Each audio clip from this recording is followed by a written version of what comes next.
Вот хороший лещик. Довольно крупный. 700 граммовый. Вот еще хотел сказать, что вот этого леща я его не подсекал. Ну, я подсечку сделал уже, когда увидел, что он зацепился. Вообще он садится на крючок сам. Если крючки достаточно острые. Вот. И чаще всего леска проседает. Но бывает, это смотря как попадет на водоеме, какое дно и в какое место водоема мы попали. Если вы попали на скат от тебя, тогда леска бывает натягивается.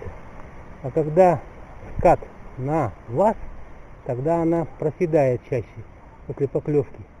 Вот, поэтому у меня вот палочка висит, по которой видно, или леска натянулась, или же она просела. Ну вот у меня здесь получается чаще всего, что она проседает, потому что я кидаю дальше середины, за середину, и как бы у меня получается, что она, ну или на середине. То есть получается, что там рыба походит взад-вперед, и у меня почему-то, ну чаще вот в этом месте леска проседает. Но это не обязательно, бывает по-разному, каждый раз все по-разному. Это все зависит от условий лова и водоема, и какого места, в котором вы ловите.